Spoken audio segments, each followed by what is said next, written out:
Hey, everybody. I'm Justine McIntyre. We're going to be speaking with Frank Baylis in just a moment. I just want to give people a chance to log on, get yourself a cup of tea, get settled in, because we're going to be having a really nice Sunday afternoon fireside chat with Frank Baylis, who is candidate for the leadership of the Federal Liberal Party here in Canada. As you're logging on, I'm just going to introduce myself as we get started. Justine McIntyre. Some of you might know me from radio, where I'm a political commentator here in Montreal.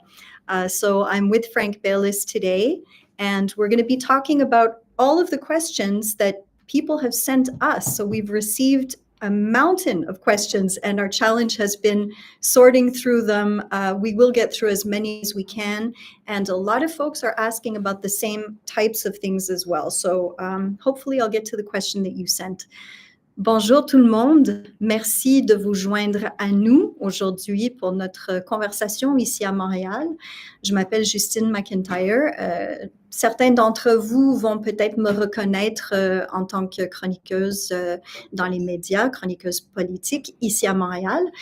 Aujourd'hui, j'ai le plaisir de m'asseoir avec M. Frank Baylis, qui est candidat à la chefferie du Parti libéral du Canada. Et nous allons pouvoir discuter pendant la prochaine heure de questions que vous nous avez envoyées. Et vraiment, on a reçu beaucoup de questions, énormément d'inscriptions. Je pense qu'on est à 800 inscriptions pour aujourd'hui. Et bien sûr que la vidéo sera disponible par la suite également. Maybe the first thing I want to address before we bring Frank into the conversation, and again, giving folks a chance to log in, is that we did receive a number of questions from people who are having difficulty voting. So I'm not going to address that with Frank, because this is really, unfortunately, it's an issue that the Liberal Party is looking at, and we're hoping that they're going to be able to address adequately. We do know that it has been an issue for some people, because we have heard from a lot of people that are having problems voting. So please hang in there. Please be patient. Every vote counts, and we want to make sure that everybody who is a registered Liberal is able to vote. If there's anything that we can do to help you, don't hesitate to reach out to our team. And you'll find that information on our website. We do have a contact us link on the frankbaylis.ca website. Donc, juste avant que j'amène Frank dans notre discussion, je voulais aussi m'adresser à une question que nous avons reçue par rapport au processus de vote et de validation d'identité, parce que je sais que ça n'a pas été évident pour tout le monde. À vrai dire, moi-même, j'ai eu des problèmes avec le système. Donc, on est en contact avec le parti. On espère qu'ils vont pouvoir arriver à bout de ce problème-là, et que tout le monde qui est bel et bien enregistré comme membre du Parti libéral en bonne et due forme sera capable de voter, parce que c'est très important. Votre vote est très important pour nous. Et donc, je pense qu'on est prêt à souhaiter le bienvenu maintenant à Monsieur Frank Baylis. I'm going to welcome Frank Baylis into the conversation, and we're going to get started. I think he has a few words to say to you too. Come on in, Frank. I'm sitting right there. Hello, everybody. First of all, thank you all for being here with me this afternoon. I'm very grateful for you taking the time to hear out some of the things that I've been working on. I can tell you, just as an aside, things are really going great in the campaign. I am really touched by the hundreds and hundreds of messages I've been receiving. I apologize if I haven't responded to all of you. It is my habit to respond to everybody, but it's just been overwhelming.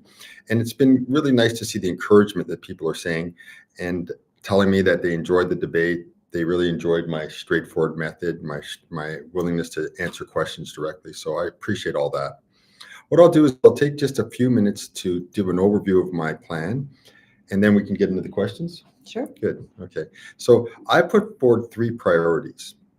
And those 3 priorities are getting the economy strong and resilient. Then number 2, bringing us to have the best healthcare system in the world. And I really mean that when I say that. I'm not just throwing out a slogan there. I truly believe in the foundations of the Canadian healthcare system, and I just want to make it better. And the third thing is I want to modernize government from A to Z. So I want to modernize the legislature. The way we're doing things in the legislature is not working. I want to modernize the federal government, the way it delivers services to Canadians. Now, when I say that, people think, oh, Frank wants to just come in and cut everywhere. That's not the case. I'm really talking about using the latest best practices of processes and best practices when it comes to technologies and everything. So when we saw this issue with, say, for example, passports, that should not be happening today, where people are locked up waiting for months and months to get their passports. That's a technical issue. That's a process issue, and that can be solved. Another one where everybody's having problems is Revenue Canada.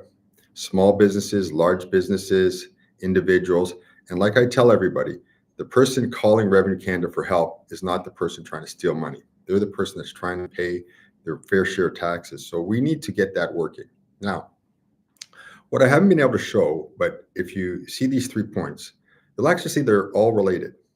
I have this concept of prosperity. So it's not just economic prosperity. We need health prosperity. We need functional prosperity. We need to be able to live our lives in a way that is prosperous for all of us, that we're all economically doing better, but we're all healthy. We're all able to get our services right. So it's part of my entire prosperity plan. Added to that, when people talk about the deficit, how you're going to cut, what are you going to cut, or how you're going to raise taxes, they don't look at the whole ensemble of these 3 points again. I'll give you an example. Healthcare is the #1 spend for every province. It's almost touching 50% and it's growing. Added to that, the biggest transfer from the federal government to the provinces is the Canada Health transfer. So if we can get this under control, look at the impact we're going to have.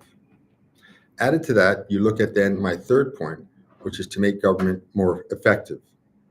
If I can save you time, if I can save businesses time, if we can get government really running well, that's also going to go into making our businesses more productive. So the 3 of them are linked. It doesn't seem that obvious when I first say it, but to make our whole society run better, to make us completely prosperous and make us proud, that's how I'm envisioning the new Canada. This is the new direction that I want to take the country in. So with that, I'll leave it at that and I'll hand it over to Justine. Quelques mots en français? Oui, absolument. Oh mon Dieu, je m'excuse de ne pas avoir pensé à ça. Mais premièrement, bonjour à tout le monde. Merci d'être avec nous aujourd'hui. C'est très important pour moi d'être capable de partager avec vous mes idées, mes 3 grands thèmes dont j'en ai parlé. C'est l'économie. Le 2e thème, ça touche à notre système de santé. Et je reconnais en disant ceci que le système de santé, c'est fait partie des champs de compétences des provinces, mais on oublie que l'ensemble du système, c'est la loi canadienne sur la santé. Alors, ça provient d'une loi canadienne et que le Canada donne un grand pourcentage des montants nécessaires pour gérer le système. Alors, je prends ça en note, mais je vais travailler étroitement avec les provinces pour faire en sorte qu'on peut vraiment améliorer notre système, que ça devienne le meilleur système de santé au monde. Et troisièmement, je veux vraiment travailler sur le gouvernement elle-même, le gouvernement fédéral, pour que ça puisse fonctionner de manière beaucoup plus efficace, en livrant les services, en tout ce qu'elle fait. Alors, je parle du Parlement et du bureaucratie. Et je ne parle pas d'attaquer des gens, de dire qu'ils sont mauvais ou qu'on va tout congédier des gens. Non, pas du tout. Moi, je parle des investissements dans les nouvelles procédures, des nouvelles technologies pour faire en sorte qu'on peut vraiment livrer nos services à nos citoyens d'une manière efficace. Et ces 3 points ensemble vont faire qu'on nous avoir beaucoup plus de prospérité au Canada. Prospérité non seulement économique, prospérité de santé, prospérité de manière de vivre. Alors, j'ai cette nouvelle direction où je veux amener l'ensemble du pays. Et je vous remercie infiniment pour être avec nous cet après-midi. Merci. Bon, ben, très bien. On va commencer avec les questions maintenant. Donc, je pensais, Frank, commencer avec une question générale parce qu'il y a 2 personnes qui ont posé une question très similaire. Il y a Manaï qui est à Gatineau et il y a Bagwan Sandou qui est à Ottawa et qui avaient tous les 2 une question similaire. Donc, Manaï le dit comme ça. Quel est votre plan pour réduire les fragilités du Canada? Et ce qui est nommé ici, c'est notre dépendance économique aux États-Unis, l'inflation et l'innovation technologique. Donc, tout ça dans le même panier. Et pour ce qui est de M. Sandou, il dit « En quoi votre approche serait-elle différente de celle de M. Carney ?» Donc, on essaie de distinguer c'est quoi exactement que tu ferais au niveau de ton approche. Premièrement, ça commence avec ma formation.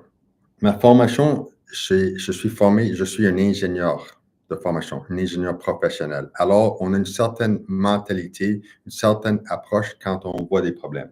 M. Carney, c'était économiste. Alors, lui, quand il voit un problème, il va le voir d'un certain point de vue économique et en disant comment est-ce que je peux jouer avec les taux d'intérêt, des affaires comme ça pour faire en sorte pour aider les entreprises ou quoi que ce soit.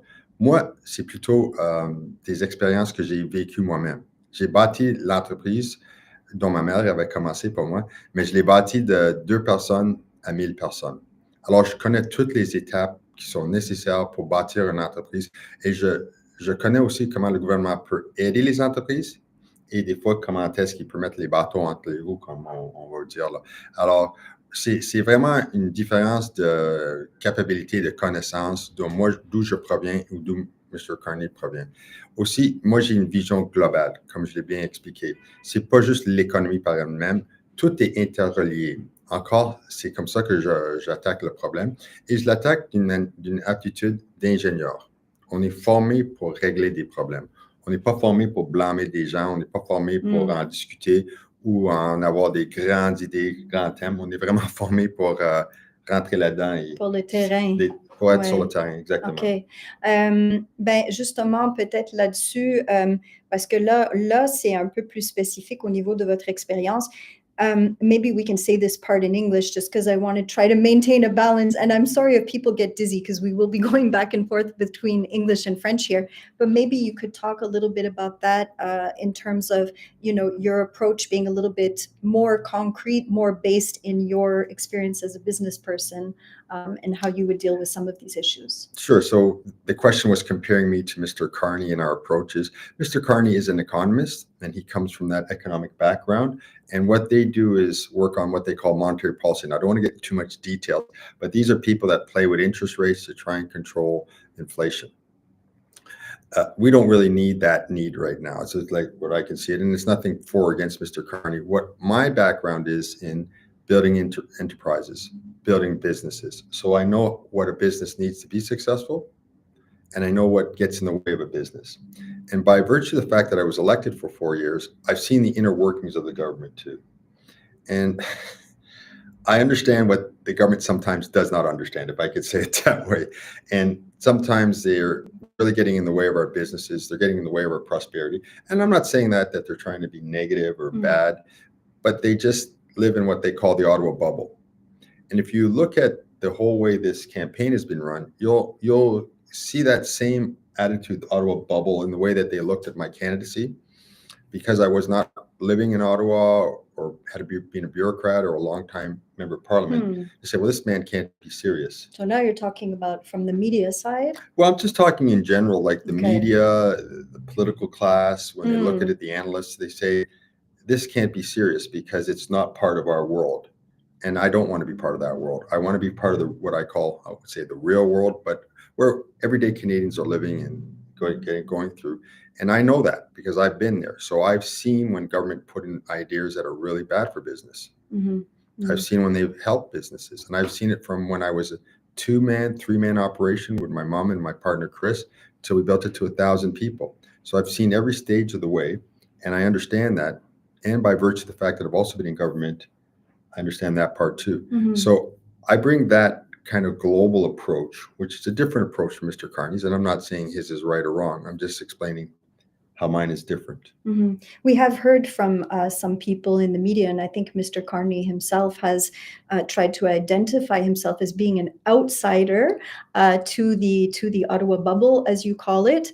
I mean, do you consider that Mark Carney is an outsider, or how do you situate yourself in terms of that Ottawa kind of milieu? Yeah, I think I'll let Mark Carney speak. I'll let him speak for himself. But what I can say is this, is that not just have I been in business, but I've been helping young entrepreneurs, new businesses.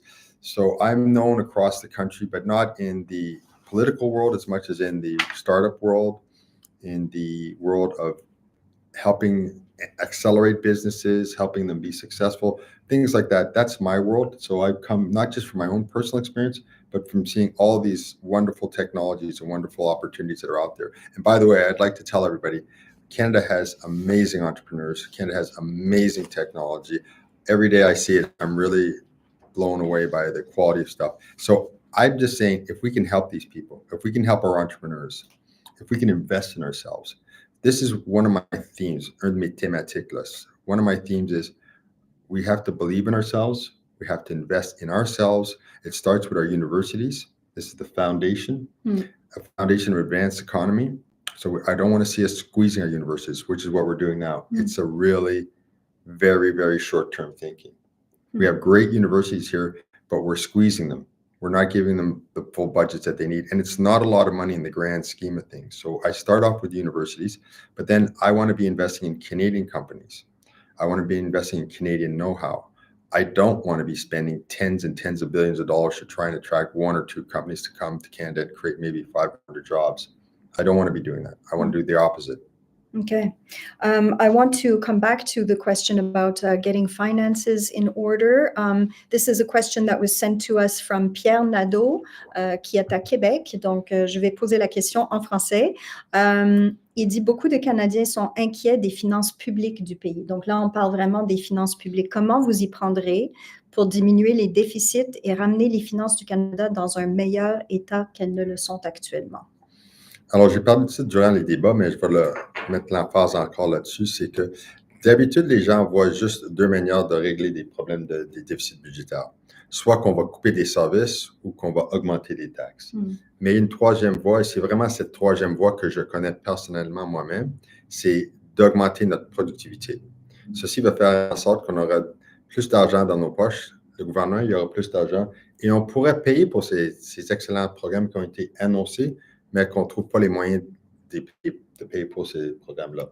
Alors, c'est vraiment la troisième voie que je veux mettre mon emphase là-dessus. Et ça commence avec la modernisation du gouvernement fédéral, qu'elle puisse livrer des services aux citoyens. Imaginez-vous que je dis au gouvernement, le gouvernement dit aux entreprises, vous aurez 2% plus de temps à travailler sur vos entreprises et au lieu d'avoir des problèmes à essayer d'avoir des réponses du gouvernement fédéral. Mais ces entreprises vont utiliser ce 2%. Et ça va aller directement dans leurs affaires et on va être plus productif. Ça, c'est juste qu'un exemple. Et au niveau de la dette, par exemple, la dette du gouvernement en ce moment, le budget qui a été adopté dernièrement, est-ce que vous allez régler cette dette et ramener un budget qui Absolument. est sain? Mais les gens qui disent on va le faire dans une journée ou 2 journées ou ils vont dire 1 an, 2 ans, c'est pas raisonnable. Ça va prendre le temps pour lentement le reprendre dans une place raisonnable, mais c'est faisable. Je veux vraiment que les gens sachent que c'est très faisable. Okay, très bien, merci. Obviously, we've had a lot of questions about healthcare because that's been one of the primary pillars of your program. And there was Marnie writing to us from Toronto who actually had a whole list of questions. So I've chosen a few. We might not get to all of Marnie's questions, but honestly, they were great questions. And thank you so much for sending those in. In her questions, she had, what ideas from other countries do you feel are worth implementing in Canada when it comes to healthcare? And what role does preventative medicine play in your current vision? So first of all, that's a great question in the sense of best practices. So what we should be doing is always looking at what can we learn from someone else, and we don't need to reinvent the wheel here. So I'm a huge believer in that.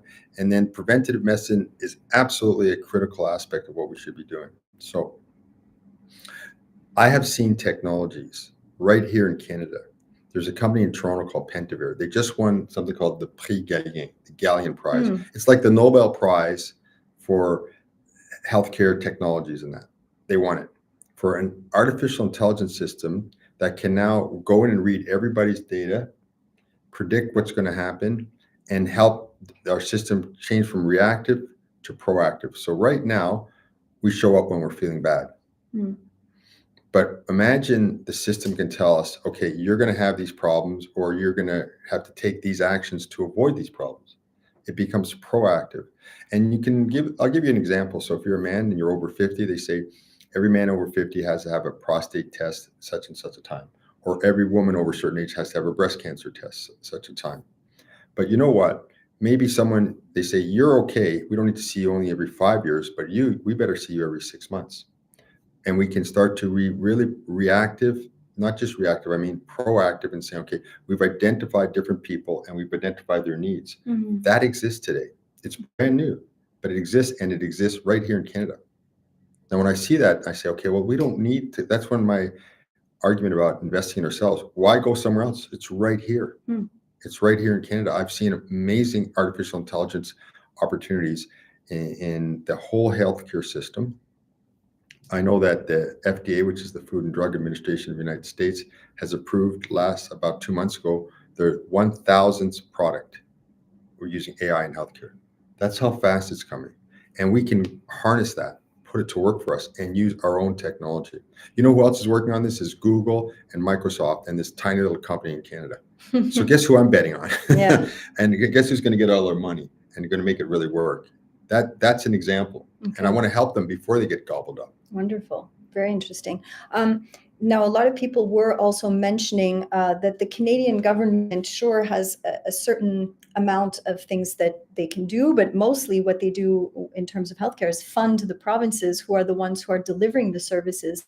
So the question that we received from some of in fact, many people, is how are you going to work with the provinces to make sure that some of these reforms that you're talking about are able to be implemented in the provinces? So we should be looking at our healthcare system and the way it's put up as an opportunity, not a problem. I'll give you examples why. When President Obama tried to help and change the American healthcare system, the first challenge that he had was to say, the Americans is, what the heck's the government doing in here? Get out of healthcare. You have no right to be in here. And he had to use this huge fight just to overcome that one hurdle. We don't have that. We have an expectation from our people, our citizens, fix the system. So we're way ahead of that already. That's the first thing. The second thing is we can take advantage of the fact that we have 10 provinces and 3 territories, because we can test things out. We can say, okay, you know what? We're going to test this out in one province. The federal government's going to come in. If you're open, we're going to try this. We're going to pay for it. If it works, all we're going to ask you is, can you share it with everybody else? And if it doesn't work, we haven't tried it, the whole system. We've tested it in one province. Said, okay, this is not working the way we thought it would work. And all we're going to do is say, we will share it. And I can tell you that every provincial premier is looking for a solution in healthcare. They're all looking for a solution, and they're all trying different things. So now the federal government's role is to say, let's work together on this. Let's sit down with our ministers of health. Let's sit down with our premiers and prime minister and say, okay, look, what are the different areas you believe in? What do you think? Okay, let's try this. Let's try that. Let's completely revolutionize the system, but we'll just pick the best practices as was asked, even within our own country. So we can test things out province by province. And guess what? If you have this ailment in Saskatchewan, you're probably the same thing people in Manitoba. So we're not that different. We have pretty much the same kind of needs across the country. There are regional differences. I'm not saying there's not, but in general, what's going to work in one place is going to work in another place. I think what we've heard too is that people are afraid, from the people writing to us, is that people are afraid that the healthcare system will fail. And Marnie's last question, one more from Marnie, because hers were so great, and then I'll move on to some of our other questions, is she's asking, can Canada really afford free healthcare for everyone? Because this is a concern, is privatization as well. I am 100% a believer in single payer. You might call it free. It's not free. Someone's paying for it, and it's the government. So we're all pitching in and paying for it. I don't want to see a system where, like they have in the United States, whereas if you have a lot of money, you're okay. And if you don't, if you lose your job, you're in big trouble. I have dealt with the American system, and I'm not criticizing their system. It's just not for us. We are Canadian. This is a very important program to me, to Canadians, and it's part of our national fabric of how we treat people, that we treat them all equally when it comes to healthcare. And when you're sick, the last thing you need to be doing is worrying about how am I going to pay for this. We can make it work. I know the system has a lot of challenges now, but I am really optimistic about what we can do there. I mean that sincerely. I'm not just saying that. And I really want to get my hands in there. As that engineer I was talking to you about, what we call re-engineering systems, I just see so many opportunities to really make it work for everybody. And I understand the fear people have. But I will not be entertaining at all some kind of 2-level system, a private payer, no. Okay. We have a question here from Mark Riley, who wrote to us from Halifax. He's asking, how will your government make Canada a global leader in green energy? So we're kind of shifting gears here. We're going to talk, we've just been talking about healthcare. We're shifting gears to climate change and the environment. How will your government make Canada a global leader in green energy while ensuring economic growth?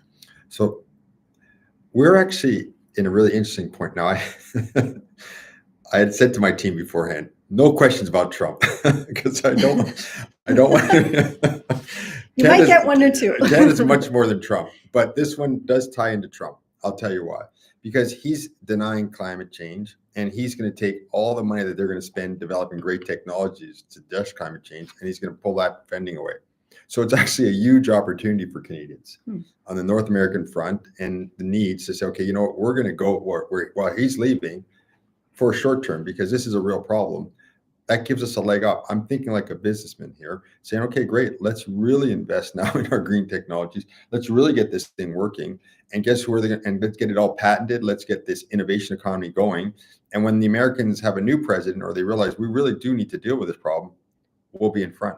So I actually see this as a great opportunity. Like I said, I don't want to talk too much about our friend south of the border, but it's an opportunity for us to go double down on the investments, to find real ways. But I'm also, when I talk about climate change, there are people that say, okay, unless it's 100% zero emissions, we don't want to hear about it. That's ridiculous. So I have mentioned that we're going to build 2 natural gas pipelines, and that's going to have a huge positive impact on the economy, and not just the economy. It'll diversify us from the Americans, but it'll also help the environment, because in China and in Europe, they're still burning coal, they're still burning oil, and natural gas is a much, much better fuel. So is it perfect? Absolutely not. But imagine we use natural gas and we start really investing in carbon capture at smokestack on natural gas. Is it going to be perfect? No, but we can have a real tangible impact today.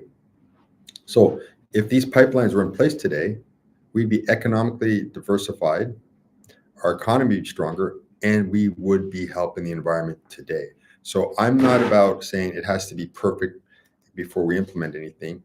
It's going to be step by step, but this is a huge opportunity. So I really am excited about the opportunity to build green technologies.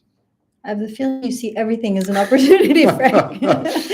That's a good quality in a prime minister, I'll say. I'm going to jump to national security and cybersecurity. We had a lot of people asking questions about that. And here's a specific one from Jordan Reimer. He's writing from Saskatoon in Saskatchewan. And he's asking, what steps will your government take to protect Canada from cyber attacks and from foreign interference? What's your response to that? This is a big issue, not just for governments, but for businesses as well. Because data, as you heard, data is king now, and there are a lot of nefarious operators out there. And so this is, again, I'm sorry, but this is, again, an opportunity for us to get our act together and start investing in the technologies that exist to protect our institutions.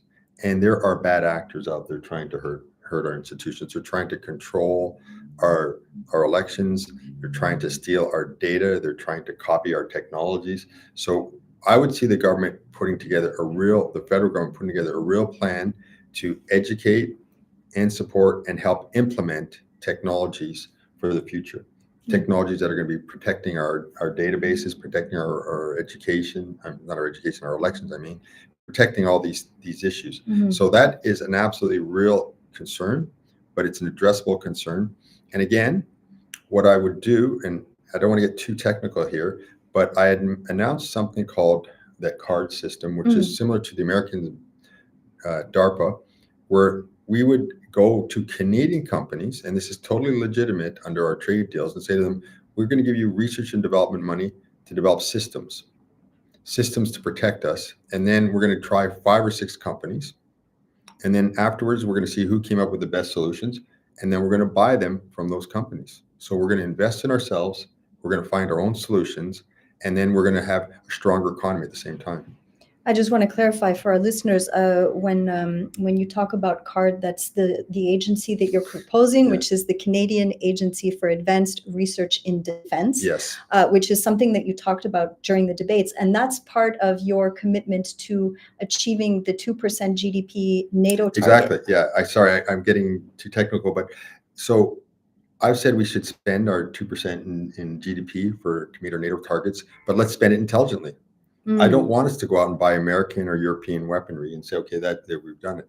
I want it to be used and invested in Canadian know-how, Canadian technology, and I need to help the industries get time to build up their capacity, their compétences. We need to build up their expertise so that they can answer our needs.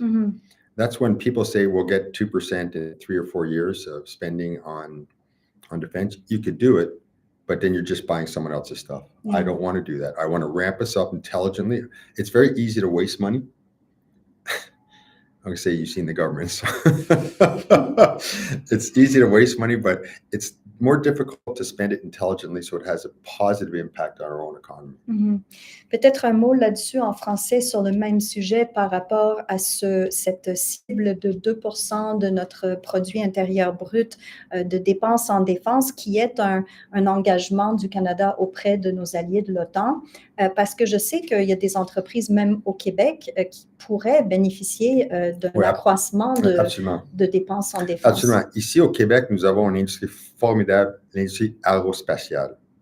Et quand on parle des drones, des affaires comme ça, pourquoi on va les acheter des Chinois, les compagnies chinoises ou les compagnies américaines? On peut les développer ici même au Québec.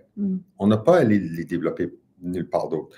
Mais on ne peut pas juste dire d'ici au lendemain, OK, on va faire un appel d'offres et puis qu'on peut s'attendre que les entreprises québécoises, les entreprises au Québec avec cette expertise sont en mesure de combler les besoins, de répondre à ces appels d'offres. Alors moi, je dirais, comme notre système de CARD dont on avait parlé, c'est de dire la première chose, c'est que le gouvernement fédéral va donner des contrats de recherche et développement à 3, 4, 5 entreprises qui ont les compétences, mais qui n'ont pas nécessairement l'équipement que nous voulons aujourd'hui. Mais on peut leur expliquer, voici qu'est-ce qu'on veut, voici l'argent pour le développer.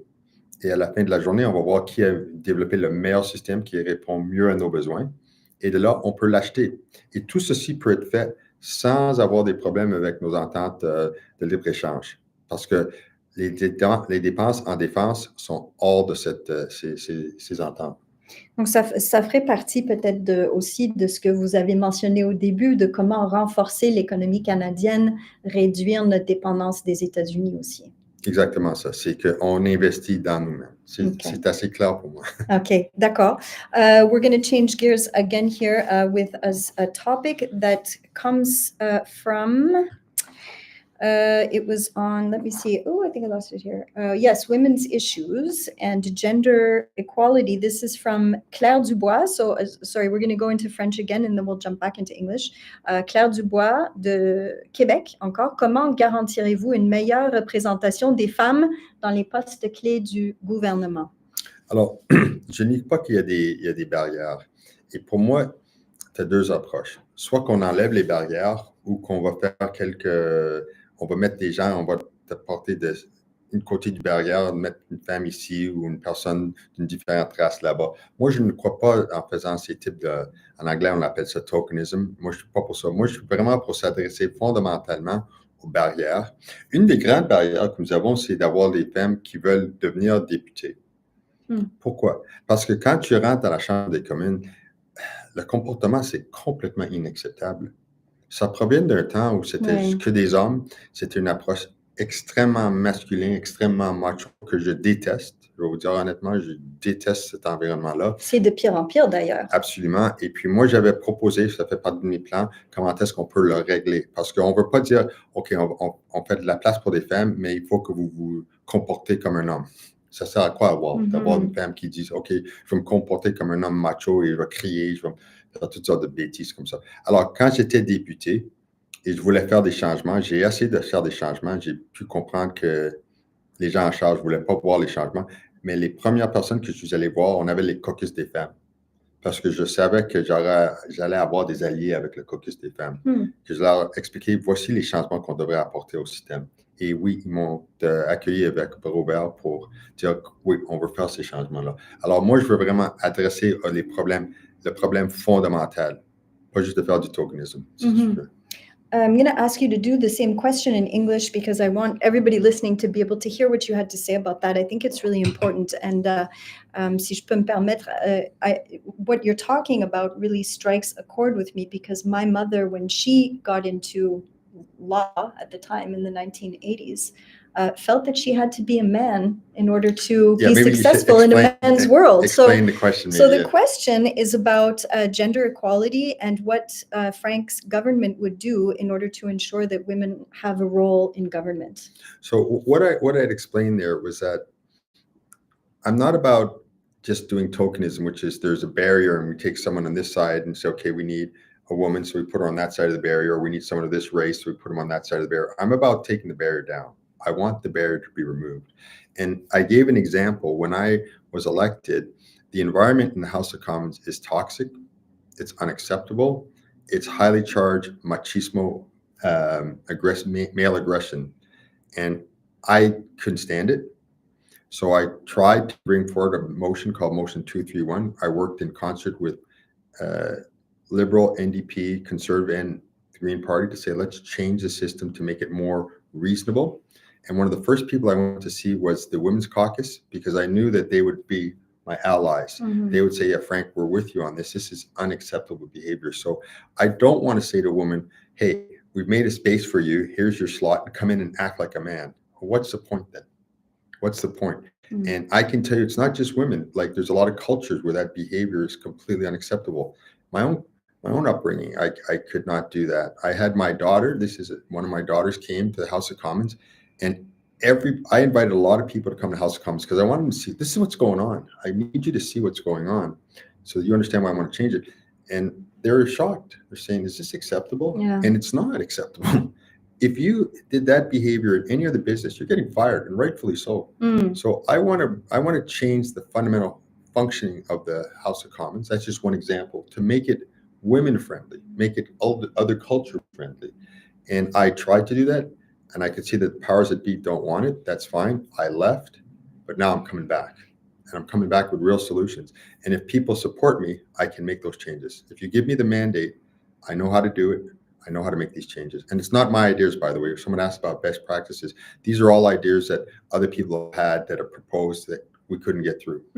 One of the ideas was that you wanted to give more power to the Speaker of the House. So explain to us, because I think a lot of people might not be aware, as you said, you had people come and visit so that they could see firsthand how things were functioning. And to be honest, you can hardly hear yourself think in that room. It's such a din. But that's I think so that's a great question. Yeah. And it's not give more it's not give more powers. I want to give him back his powers or her powers. Right. And what's happened in the Canadian system is that the Speaker of the House, we have a Westminster government system. In Canada, it's the only Westminster system in the world where the Speaker of the House doesn't get to do what his job is, which is to decide who speaks. Over time, the party leaderships, each party leadership has taken that away from the Speaker, and they're given a list. This is who you get to tell. Whereas in the regular system, in other places, if someone's behaving really bad, the Speaker will go, come here, and do a sidebar. It goes, you start apologizing, start behaving, or you'll never say another word again. The Speaker has that power to decide who speaks. Now, in the Canadian system, it's been perverted over the years. It's interesting how it happened. There was one speaker who couldn't see very far, and they said, can you give me a list to tell me who's coming in next? So I kind of have no, that's what happened. And then she was followed by a he who was kind of lazy. He goes, I don't want to worry about anything. Just give me a list. And the party leadership said, do you want a list? Want a list? Okay, I'll give you a list. We're more than happy to give you a list. We'll take over that job. And then it became a kind of protocol. I want to break that. Go back to the way it should be. So it's not giving him more powers. It's giving him or her the powers that she or he is due. And this will already have a huge impact on behavior.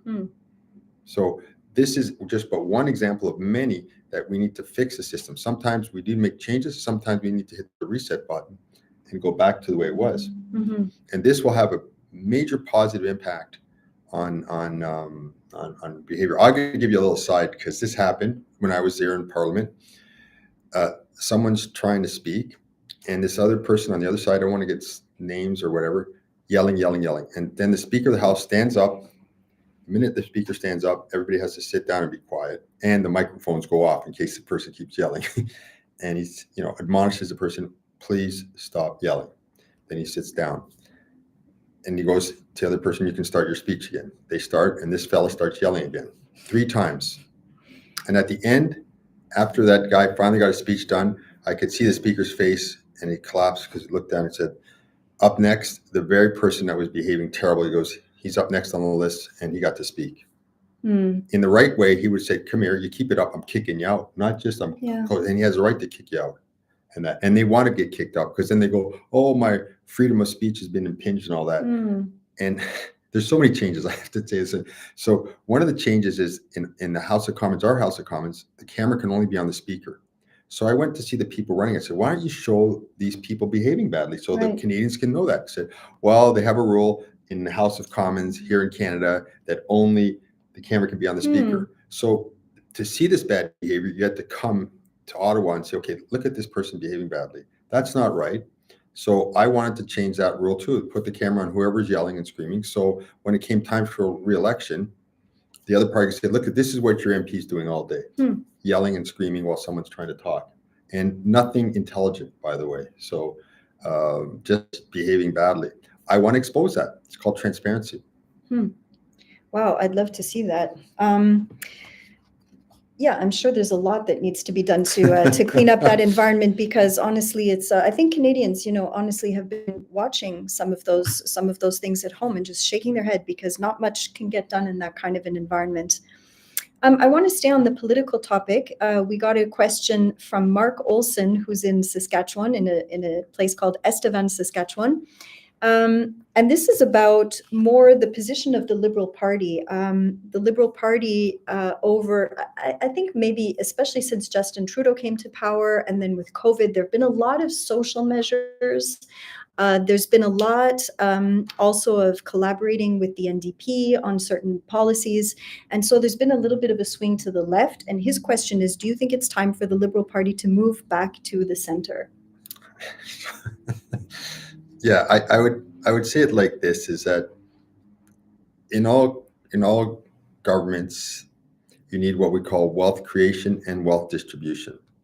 So you want to be making sure that the pie is shared, but you also got to make sure the pie is big. And the bigger the pie, the more we can pay for these services and that. And if you just spend your time doing wealth distribution, you're not doing any wealth creation. So you can call it moving back to the center, moving back to the right, or whatever. I would be spending my time on wealth creation. That's why I talked about the prosperity plan, my concept of prosperity, economic prosperity, going across the board for health prosperity, mental health prosperity, all those things coming together. So I would say that I would be a new direction, quite a different direction, and it would be about getting us back on the track of economic prosperity, getting us back on the track of not running these massive budgets, which affect the value of our dollar, which affects affordability. Click, click, like that. So I really want to address that, and I want to put us on that, what I call new pathway. So it would be different than the existing government, yes. Okay, just continuing a little bit on that. Lisa Clark, she's in DDO, so just up the street from where we are here, says, as we face economic pressure from the US, what is your plan to help individual Canadians survive the increased cost of living? So what I was talking about, the cost of living, it comes down to the value of our dollar has a huge impact on the cost of living because we buy a lot from the States. And I gave that example of an orange. An orange is grown in Florida. It has to be bought in US dollars, shipped up to Canada, and then converted to Canadian dollars. So every time our dollar goes down, the price of the orange goes up. Now, what you saw about 4 or 5 months ago, the people in Ottawa, one of the committees had the grocery store owners come up and really laid into them and tell them how terrible they are, that they're charging too much, they're yelling at them the cost of living. And that's a real simplistic approach, because then they can go home and say, look, I really told those guys off. Where in reality, the real problem stems with the federal government running up massive deficits, which is driving the value of the dollar down. It's much easier to say, well, let's just blame these people, as opposed to saying, let's address the real problem. So I'm going to address the real problem, which is to get our financial house in order, get our dollar moving back up again.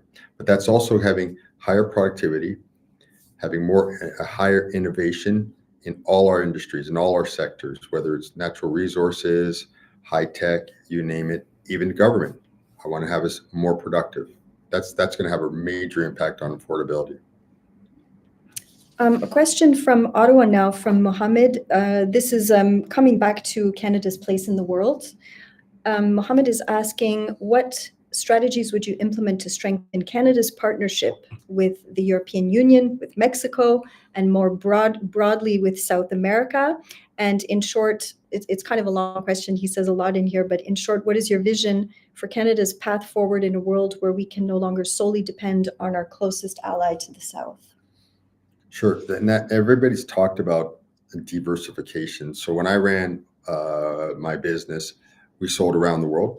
We sold in, obviously, United States, Latin America, Europe, Asia, Japan, Middle East, and that. So it's completely doable. The reality is that the Americans naturally become our first port of call. They're our closest neighbor in that. But you're absolutely right that we need to diversify. One of the easy ways to do that, one of the best ways to do that, it's not easy. One of the best ways is not just to make these trade deals, but to have harmonization of certain regulations. So if I need to get this thing approved in Canada, then I need to get it approved in the United States, then I need to get it approved in France, then I need to get it approved in Germany, then I need to get it approved in China, or whatever. It's a tremendous barrier to trading. So what I'm proposing is to do a lot of work in what we call harmonization with our best trading partners. Not the Americans. Well, we can do it with the Americans, but that mindset is not there, obviously, with this present president. So we go to other countries where we have a natural trade routes, and they've mentioned some of them here. And we say, okay, what areas can we harmonize? Meaning that if I get it approved in Canada, it automatically is approved in, say, United Kingdom, or it's automatically approved in all of the European Union's market. So it's not just to make these trade deals, which take away tariffs, but there are other barriers. And I would like to start addressing those barriers. And that means like startup companies, small companies, medium-sized companies that don't have the weight to go through all these steps to get themselves approved, say in Japan. I have my products, and Japan was my second biggest market, by the way, but it's very demanding to get everything done there. So if we can take those barriers and attack those barriers and not just say, okay, we're doing another trade deal, but there's a lot of meat behind that trade deal, that's going to, how do you say, open the doors to make it smoother, you know? Yeah. Interesting. Je vais rester dans l'économie, mais on va switcher en français. Une question de Luz Maria qui vient de Montréal et elle veut savoir ce que vous pensez du potentiel de l'économie durable. Et par économie durable, je vais peut-être dire qu'on peut inclure là-dedans l'économie circulaire, par exemple, c'est-à-dire le potentiel pour la coopération entre l'industrie, les différentes industries, pour que l'intrant ou le sous-produit d'une industrie peut devenir l'intrant d'une autre industrie, par exemple. Donc, le potentiel, autrement dit, de collaboration entre les différentes entreprises au Québec et au Canada. Alors, ça, c'est une opportunité pour faire en sorte qu'on travaille plus ensemble et de dire que l'économie circulaire, on parle aussi du recyclage des produits, des affaires comme ça. Et puis, il y a une excellente opportunité pour dire, en travaillant étroitement avec le gouvernement, mais pas que le gouvernement met en place des lois ou des choses qui font en sorte que c'est difficile de travailler ensemble, mais de vraiment regarder où sont les opportunités pour qu'on puisse ouvrir ces portes, qu'on peut faire en sorte que ça glisse. C'est facile à faire, que telle et telle industrie fonctionne avec une autre industrie, ou qu'on faisons le recyclage d'une manière intelligente, ou quelles industries spécifiques. C'est pas juste de dire qu'on doit le faire globalement parce que c'est trop dur de le faire, de dire que toutes les industries, tout à la fois. Alors, c'est vraiment, pour moi, ce serait de trouver des exemples concrets qu'on pourrait travailler là-dessus et démontrer que ça fonctionne, et de là, chercher d'autres exemples, un pas à la fois. Donc, encore là, j'ai l'impression que ça revient beaucoup aussi à la réglementation. Un peu comme ce que c'est le rôle du gouvernement de mettre en place des réglementations qui vont fonctionner pour les entreprises. Absolument. Exactement. Okay, we have also a number of questions about education, and some of that is related to healthcare. So I'm going to see if I can find a specific one about, because I had a number of them here. Sorry, I'm going to go through my papers a little bit here, folks, because we had hundreds and hundreds of questions. I think I'm going to choose this one here from Norm. He's in Surrey, BC. So it's bringing us a little bit back to healthcare, but it's also touching on the topic of education. So Norm says, with an aging population in mind, I would like to hear more about how Canada can attract professionals, healthcare professionals, and qualify foreign trained professionals. This came up many times, Frank. Many people were asking, there are qualified people here. What can we do to help them so they can enter the system? Look, specifically in the healthcare, there's foreign trained doctors and there's Canadian trained abroad that can't even get back into the system. So there's a huge pool. Now, how do we attract them? We don't have a problem. They all want to come to Canada. That's why we have a great country. So to attract them, it's not the challenge. Mm-hmm. It's to get them to come into the system. And there's a number of things that the federal government can do. First of all, what we can do is to say, look, we can start accrediting certain higher institution learning centers around the world. So for example, you're coming from the United Kingdom. Well, a doctor trained at Oxford or Cambridge, do they really need to be retrained by Canada? Do we really need to have barriers there? Or you're trained at Harvard University? I'm giving the big names, but there's tons of well-documented, excellent universities around the world. And why don't we go out there and say, okay, look, if you've got an education from this institution, we're going to recognize it. We're going to recognize it before you immigrate here. We're going to say, okay, this institution meets our criteria. They don't have worse systems than ours in terms of educating their physicians. So we can identify step-by-step institutions that are good. And then we can identify also the education, not just the education that was received, but also the experience. And there's going to be people that are going to try to fraud the system. That's normal. But if we build together good databases and we work together tightly with those institutions, we can say, okay, we have proof that this physician went to this institution, was trained in this way, and has worked in this way. Do we really need to have them start at ground zero again? Mm-hmm. Absolutely not. Do I know the stories? I know the stories very well because I've been in the healthcare for 40 years. So there is a huge pool of people that want to come here. And one of the roles, because the federal government controls immigration, so the federal government can put into place these structures. Now, what's happening? We talked about the different provinces. Some of them are starting to wake up now and say, you know what? There's this pool and we need doctors. We need nurses. We need nurses. So for example, I know in Nova Scotia, they're putting in place a program that they're accrediting these wonderful nurses that come from the Philippines, and they're getting them through the system now so that they're not just wasting their experience and their training. They're able to put it to work there. That's just one great example. When we talked about best practices, why don't we roll that out across the country? Can I just keep you on the topic of nurses? Because I know that this was something that you proposed as well, was to have more nurse practitioners as a way of reducing the pressure on both family physicians and hospitals. Can you talk to us a little bit about that solution? Sure. So an average family physician will have a roster of 1,250 to about 1,500 patients.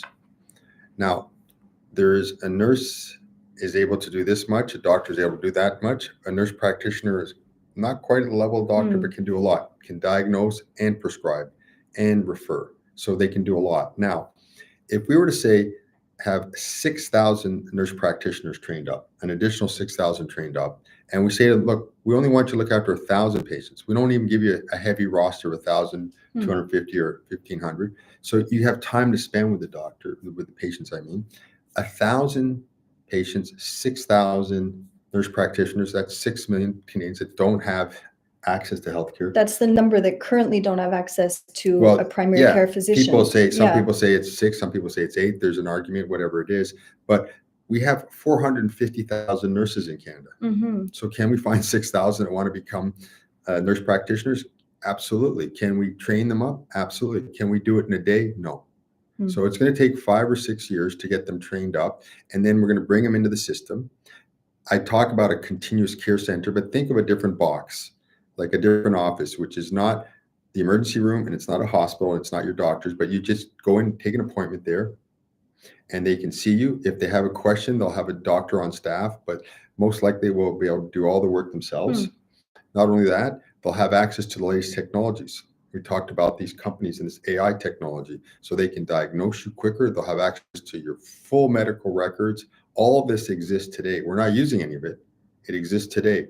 So in very short order, 5 or 6 years, we can completely alleviate all this pressure. Not only that, then what happens to our emergency rooms?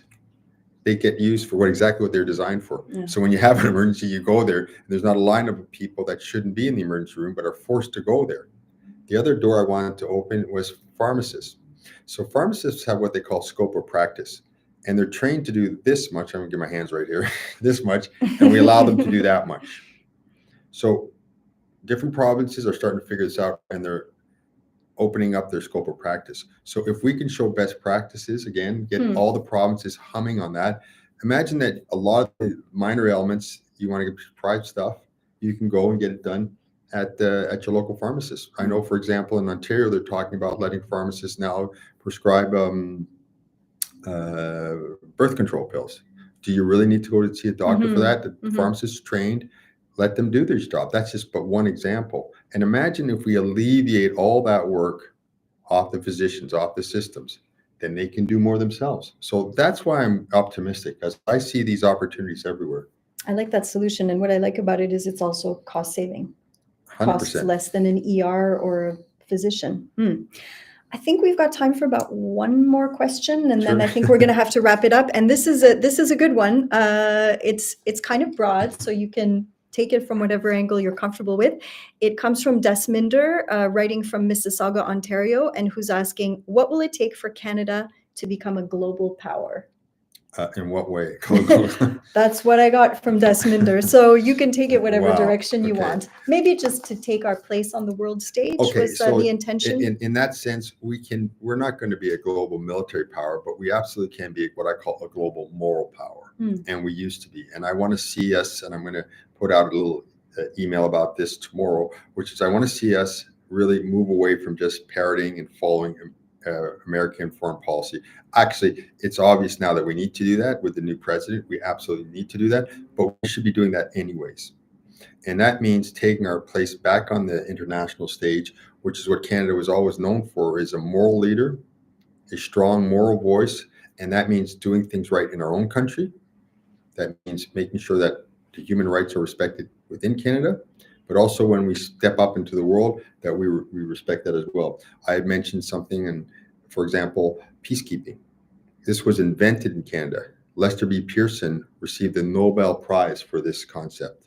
And then we were the first peacekeepers in the world. We were the most peacekeepers in the world. Now we're down, the argument is at 33 or 22, I don't know, but you get the idea, it's minuscule. We need to retake our position there. We need to retake our role in the world. And what I tell people as well is, don't ever think that the problem's over there. If you look at, say, the war in Syria, well, the war in Syria happened, but there's now 40,000 people. I'm happy that they're here as refugees, but they had to come and flee the war. The war in the Ukraine, there's 300,000 people in our country because of these wars. So we feel them. They have an impact. The world is very tight, and we need to do our share, and we're doing it. But we need to take our place on the world, and we need to help out in these conflicts. That's very important. Well, I think that's a great wrap up to our conversation today. And again, I know we didn't get to everybody's question. We had something like 800 people sign up to listen today, and I hope many more hundreds will be able to watch the video, because we will put it online afterwards. So many great questions from people. And I know that so many people were interested, Frank, in everything that you had to say during the debates. We've had a tremendous surge of support for the campaign since the debates. So it's really important to us that energy continues going forward. There's 1 week left in this campaign. It's really important for people to get out and vote. And if you're having trouble doing that, as we know some people have been, please reach out to the party for support. And if you're not getting the support that you need from the party, reach out to our campaign and we'll see if we can help you. So with that said, any last message for people in this last week of your campaign? Je dirais premièrement, merci beaucoup d'être avec nous cet après-midi. Je l'apprécie énormément. Merci de m'avoir écouté avec mes idées. Et puis, je suis très, très optimiste qu'on peut avoir un impact formidable sur notre pays. I am extremely optimistic. I am not silly. I know the challenges that Canada's facing, but I'm not looking at the challenges in a negative way. I'm looking at them as opportunities. Get the best healthcare system in the world, get that federal government really humming and working for us, and get the economy working for everybody so we tackle the cost of living issues. We can do it. I'm asking for your support. Thank you. Thank you for being with us, and thank you very much for being here. Thank you. Merci tout le monde.